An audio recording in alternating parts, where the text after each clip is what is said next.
Welcome, everyone. Thank you for joining us today to talk about preserving family memories, specifically photo walls and other creative photo display ideas. If you've seen any of the other videos on our channel, you'll recognize that I am not Kathy Nelson. My name is Cheryl DeFrank, and I am just filling in as host for Kathy today, who had a last-minute conflict. Our topic today is photo walls and other creative photo display ideas. As a photo manager myself, I get great satisfaction seeing photo collections organized and safely preserved. But it brings me real joy to see people actually displaying and enjoying the photos in different ways. After all, that's why we took the photos in the first place. If you love creative ways to preserve and display your family memories, go ahead and give this video a thumbs up, subscribe, and comment below with your favorite photo wall idea. We really would love to hear it. Our guest today is Darla Tomorrow. Darla has been a member of the Photo Managers since 2012. She is certified as a photo manager, a legacy preservation specialist, and a privacy advocate. Darla is based near Philadelphia, Pennsylvania, where she started her company Heartwork Organizing in 2004. In today's session, I'm going to be asking Darla some of the top questions people have about photo walls and photo displays. But we want to hear from you too. So add your questions in the chat and we'll be doing a live Q&A at the end. But for now, let's start with our first question for Darla. Darla, thank you so much for joining us today. I'm really excited to hear what you have to share with us. Thanks for coming on, Cheryl. I appreciate it. Sure. So the first question we have is really simply, what is a photo wall? And is there a right way and a wrong way to do one? No wrong way to do a photo wall unless your photos are still in the boxes under your bed. I really, like you, Cheryl, those photos that people have taken and have maybe moved from house to house, they ought to be up on a wall or someplace that they can enjoy them. A lot of people, are fine with having digital access, and that's great. But I have kids, I like to see pictures up on the wall, and it just really gives you some satisfaction to show, those great pictures that you probably have in archive. I was in a client home just not long ago, and she kind of waved over to the corner and said, "Look, there's 5 generations right there." And I gave her a gold star, an A+ and a gold star right then, because isn't that cool that you could show 5 generations of photos going back? Right. Absolutely. And yeah, I just love to be able to look at my own photos, especially, and see a client using their, enjoying their photos. So I'm glad to hear there is not a wrong way to do it. So, there really isn't. Yeah, good. What size should photos be printed at for a gallery wall? Is there a formula or like a rule of thumb for sizing? There is not, but I do have a preference. So first I'm going to say, if you have photos that have not seen the light of day in a while, but they are perfect for a project, then use them at whatever size they are. A lot of times I'll be working with people who have recently moved homes or moved homes a while ago but haven't figured out the photo equation. And so whatever you have, let's use it. If it's a 4x6 or a 5x7, if it's already in a frame, great, let's use it. My preference, though, I will tell you, is that ideally we're going to have 8x10s on a photo wall. And here's why. If you are walking through a room, or if you are sitting across from your photo wall, it's going to be hard to see the detail in a 4x6 or a 5x7. There are lots of sizes of photos, but an 8x10 is going to give you a really good clarity on the picture, and you'll be able to see what's in the picture even as you're walking through the room. People might notice there's a book behind me. That's actually a photo album, not a frame, but it's a 10x10. So that kind of gives you an idea of an 8x10. You might not be able to see the detail, but that's my daughter. And you could actually see that there's a person. You could probably see it's a little girl. And you might even, depending on how close you get to your screen, might even be able to see, like the color of her hair, that sort of thing. So the further you get away from a picture, and the smaller the picture is, the harder it's going to be to really enjoy. And that makes sense too, I would imagine, because part of the reason for a photo wall is to be able to kind of step back and see it in its entirety. And if all the photos are a little bit too small, then that's going to be hard to see each individual photo. So that makes good sense. Do people need to buy all new frames for a photo wall? Obviously, that could get expensive depending on how many pictures you want to use. Is it worth it? Yeah. So probably the biggest fallacy or the reason that people don't put things up on their wall, besides being afraid of putting a hole in the wall, which I'm not afraid of at all. So find a decorator, find a friend who is ready to go with the right tools, and go ahead and hang things on the wall. And you should, by the way, this is an aside, but you should, by the way, use hardware. You should not expect to hang a gallery wall with those 3M command strips, which I love, but always use the right tool for the right job. And they are not the right tool for a multi-piece gallery wall. So back to your question, do people need to buy all new frames? I hope not. I hope you use what you have to start with. We'll be sharing some photos here on the call. And maybe, in fact, we could start with the hallway project here, just to give you an idea of like the big projects that I do work on, or any projects that I work on. So I have a photo of a batch of photos on the hallway floor. And this is kind of the before, and I think maybe we can get that showing. Yep, there we go. So we have over 80 pictures laying here, and some are empty frames, some are frames that are going to be reused. And we wanted to make a gallery wall. Now, this is a couple who had downsized recently, and they moved into their downsizing home. They used to have a mantle or a TV or a piano or whatever they had their photos on, but they don't have that in the new house. So I suggested that we use this upstairs hallway, which is where the guests are actually going to stay anyway. So the grandkids are going to be walking through this hallway from time to time. But what we did is we used what they already had. So not going out and buying a whole bunch of new things. And we put them up on the wall, which we can show the after photo here. And again, there's about 50 pictures that ended up in this arrangement. And you can see there's a whole mix of white frames and black frames and colors and sizes. And some of the photos are even actually faded, and just all different sizes. And I worked them in so that it kind of looks like a puzzle, like it came together over time, even though this family had only been in this home for a few weeks. One thing I remember specifically about this job is that the grandkids were a little bit younger. They were like under 10, let's say. So I actually made sure to hang the photos of the grandkids lower on the wall, so they wouldn't have to crane their necks and say, where am I on the family wall? Right. But this is an example of, use what you have. The biggest fallacy I think I started to say is when people look at magazines and they're all the same frame, they're all white or they're all dark or whatever. Please don't go buy, several $100s worth of new frames just to look like somebody else's magazine. This is really a celebration of you and your family and the life that you've lived, and the frames can sometimes be part of that story. I love that. I absolutely love that. I love that picture, of that photo wall, and absolutely do it the way you want to do it. And it doesn't have to be how anybody else, whether it's a magazine or how anybody else. Yeah. So I have lost audio. Are we still filming? I think Cheryl has told me she's having a thunderstorm in her area, so she might have lost her connection. No. Oh, no. That's okay. So I think we can maybe move on to the next question, and hopefully Cheryl can reconnect in a bit. I'll just, sure. That's the thing about the internet, is you just roll with it, right? Exactly, but that's all right. I have her list of questions here, so I can go through it with you if you'd like. Yeah, thanks, Rebecca. So you're talking about new frames, and then kind of where to begin, feeling overwhelmed. Yeah. And then, yeah.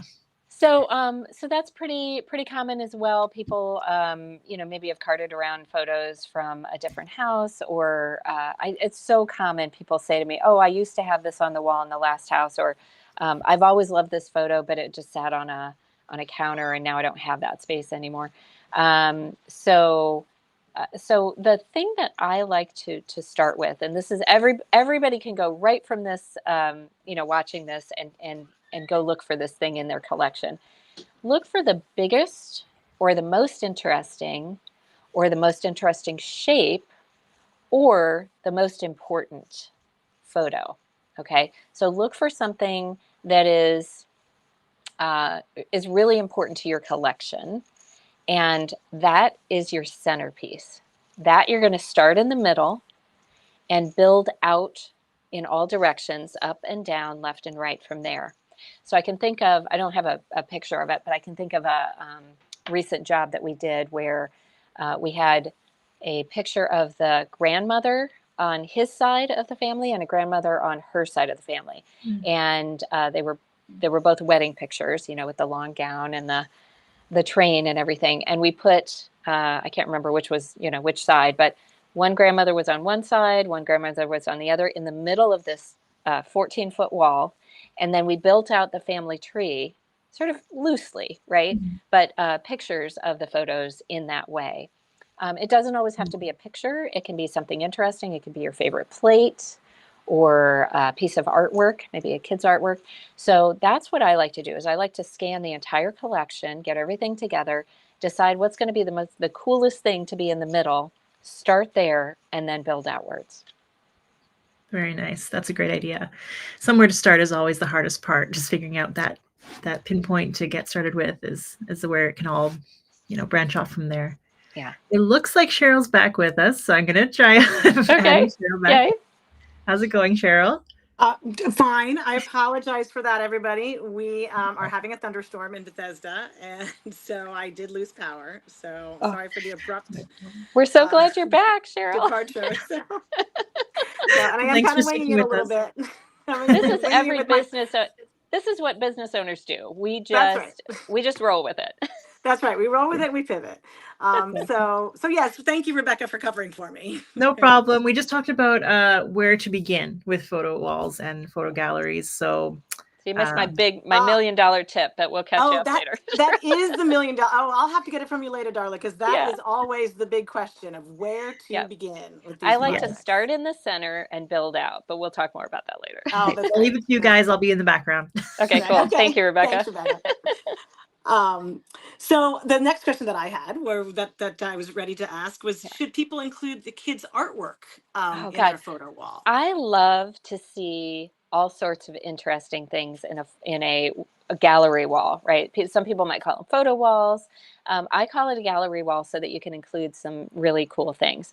So it might be, in fact, I'm going to ask Rebecca to show the blue metallic photo wall or gallery wall, because this is one of my favorite gallery walls I ever did, and it's got so many cool things on it. So we started with a white room. All walls were just white, and this client really wanted a pop of color. So not only did we paint the wall blue, it's actually blue metallic, really, really pretty. And I know you can't see the detail because I'm so far back in the room as I take this picture, but again, the wall's about 12 feet wide, and this client had just a ton of artwork that, and this is still in her house today. She has a ton of artwork from all of her travel. So a lot of these big framed matted pieces are actually not photos, they're artwork of places that she's really enjoyed living. And then she's got some photos in there. She's got one of the things, there's a lamp right in the middle. So we actually designed the wall kind of around the lamp so that she could have adequate lighting for her home office. But one of my favorite things ever to hang is on the sort of the left of the lamp.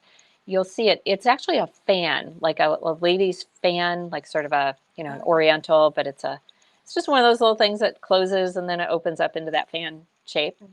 And it's really pretty. It's from her grandparents.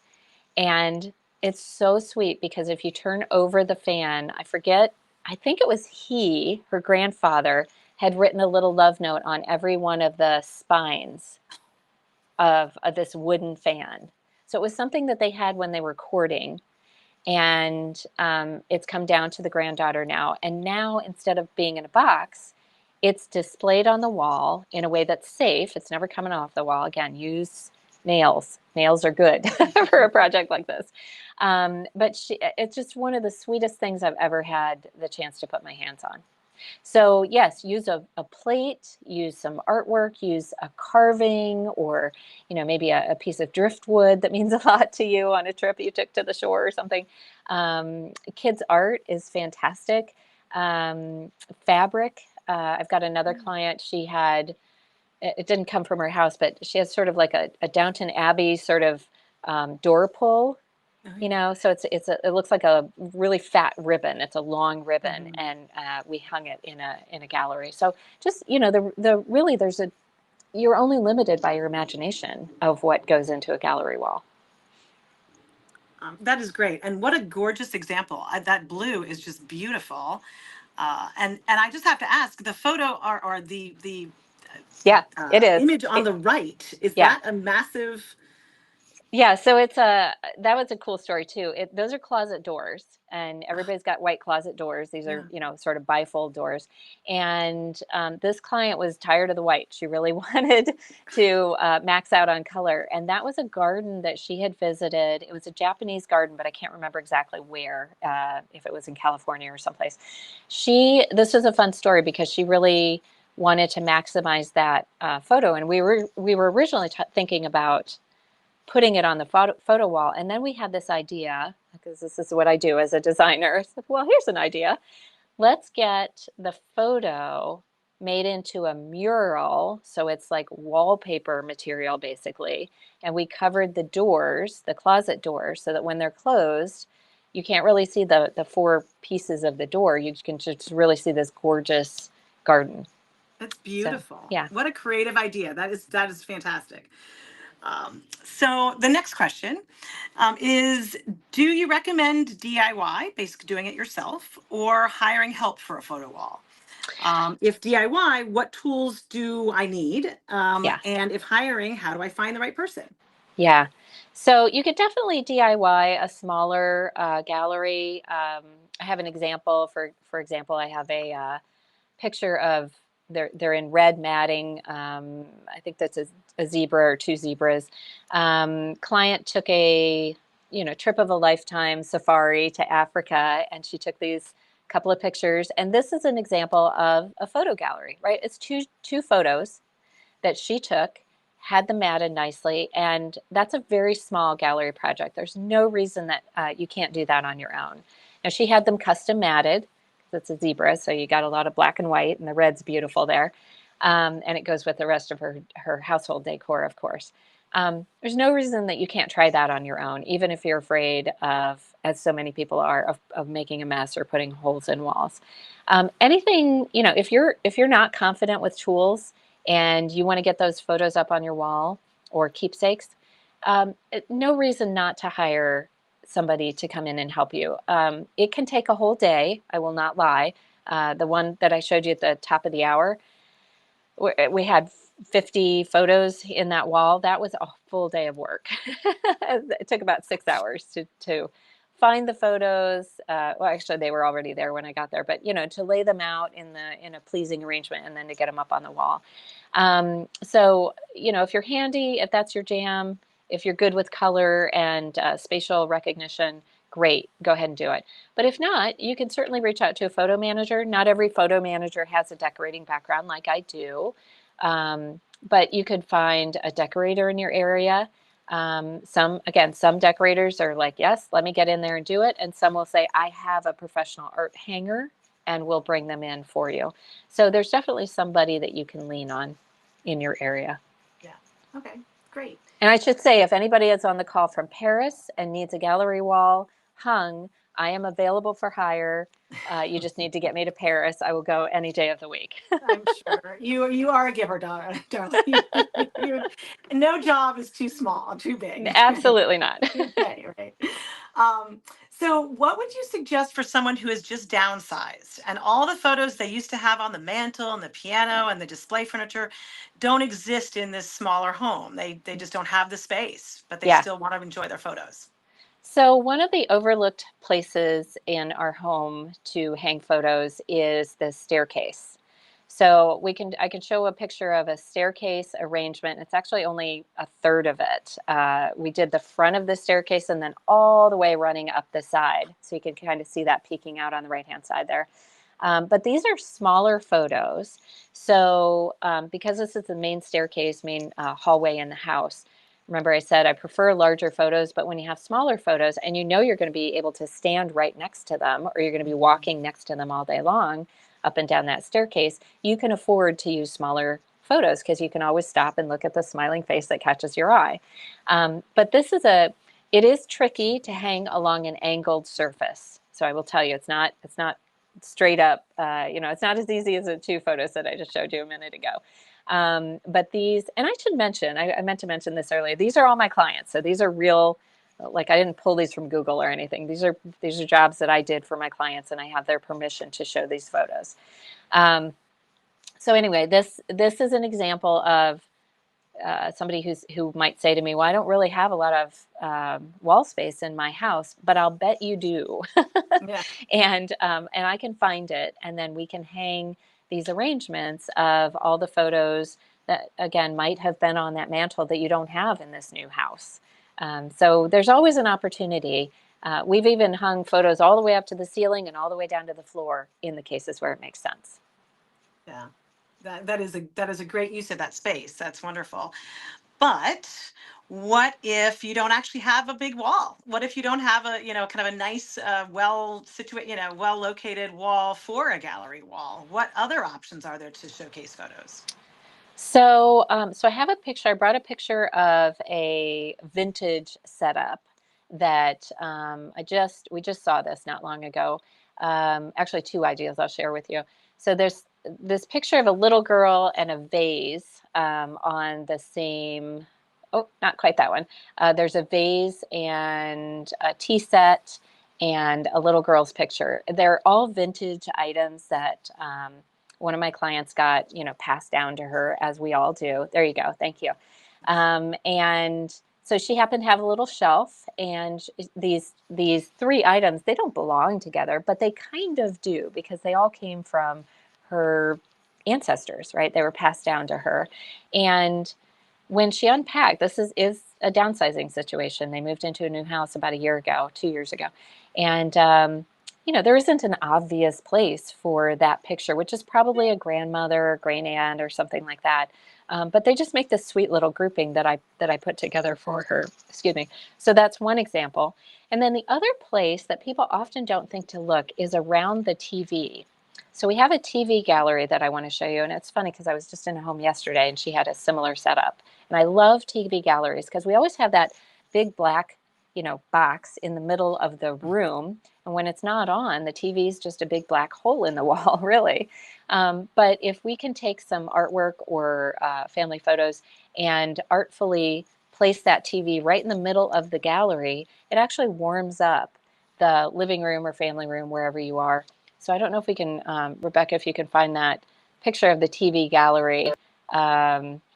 But it's really, again, one of my favorite things to do. And just people don't consider like putting those photos around the TV as a way kind of to camouflage the TV a little bit, but also to highlight, artwork that maybe otherwise would be in a closet. I mean, isn't that sweet? Yeah, that's beautiful. And you're absolutely right. It does kind of camouflage the TV. Yeah. Yeah. So the big black screen tends to be the centerpiece for a lot of living rooms, and Yeah. it's nice to be able to look at something else. So that's great. And so the final question that I have that we kind of have prepared is, can you mix in other items to your display? And you kind of actually already did discuss this with that beautiful example that you showed. Yeah. But other items like keepsakes or three-dimensional objects. So Yeah. you did So kind of touch I on have a really fun one that I want to show that is, it's a way to pay homage to the important people and the things in your life. So there's a symbol that we framed with an important photo. There you go. So this client actually, she had this symbol that was, as we all do, we have some little thing in our home that's kind of been in a drawer or been passed around or, was sort of a project that we always thought we were going to get to. Well, I saw the symbol and I saw the dad's photo of when Dad, who has passed away now, but he used to play in a band. He was the drummer. So I took both the items, the picture. I can't remember if she had the picture or if I found the picture and we blew it up. Anyway, I took both items, the picture and the symbol, and got them professionally framed because you have a little bit of depth. It ends up being a shadow box project. So you have to pick the right frame. Has to be. I was trying to get her to upgrade on the glass, because you can see there's a little bit of a glare, a little bit of a shadow or a glare. We got sort of the regular glass, and I always like to do the museum quality glass, which reduces the glare. But at any rate, now the item that we are showcasing, which is Dad's symbol, is front and center in her home office, and she gets to have this, beautiful piece of art that reminds her of her dad. She sees it every day when she sits at her desk. So that's another example of, you don't just have to take a thing that you have and throw it up on the wall, but you can actually make it into a shadow box or its own little gallery and then fit it in amongst your other things. Yeah. And what a great compliment to that photo. I mean, either one, certainly the photo could stand by itself, but what a great Yeah. accent, to that photo. I assume it's a picture of his band, Yeah. Yeah. Um, And it's just a talking, great talking points. And, you have your relatives or your friends come in the house. Everybody's going to say, oh, wait, what's going on here? Tell me the right, story. And right. that's really what photos are about, right? Is telling the story. Yeah. Why do we keep things and why do we keep photos? It's to have those great memories and to, to enjoy the things that we remember over and over again. Absolutely. Absolutely. Thank you so much, Darla. I mean, again, these were just the questions that we had prepared, and I mean, so much information and so many great ideas. Sorry for my technical difficulties, Oh, everybody. it all works out. But yeah, All works out. but yeah, we don't have too much time. We might have time for one question from the chat. If we have that. So here's a question. One question somebody asked is, if you are just hanging one photo on a wall, is there a rule for how high to hang it? Oh, that's a good question, right? So I was always taught eye level.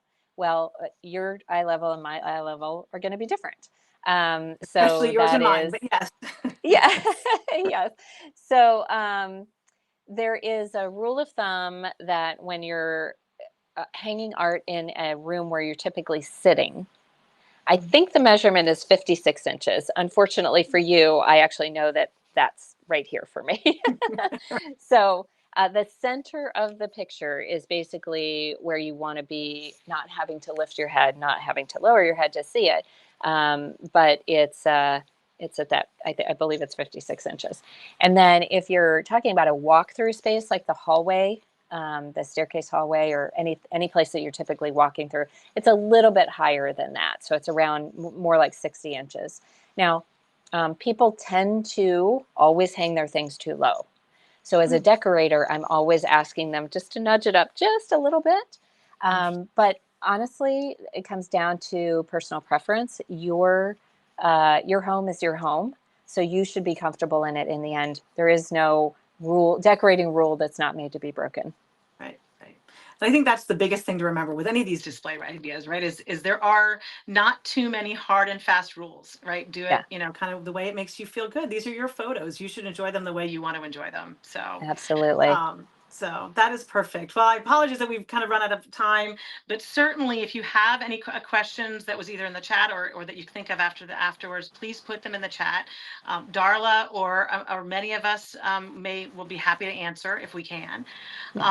If you found this presentation helpful, please don't forget to like this video, subscribe to our channel, and comment below and let us know about your gallery wall plans or questions. And if you'd like to get more information about the photo managers or want to talk to a professional about organizing or displaying your photos, just go to thephotomanagers.com, all no space, obviously, and thephotomanagers.com, and you can certainly find a manager near you or even remotely that would be happy to help. So with that, thank you again. Sorry for the technical difficulties, but Darla, thank you so much for all the information. And I'm really excited. I actually have not done a lot of photo walls, but I now have some fantastic ideas. And someone that I can refer them to as well. Yeah, So and thanks so much for hopping on and playing today. I just like you, Cheryl. I knew that you and I both love to share information with our audiences. So I hope everybody gets a lot out of this. And thanks so much, Cheryl. sure, my pleasure, my pleasure. So everybody have a great day. Thanks for coming, and don't forget to like and comment below. Thanks.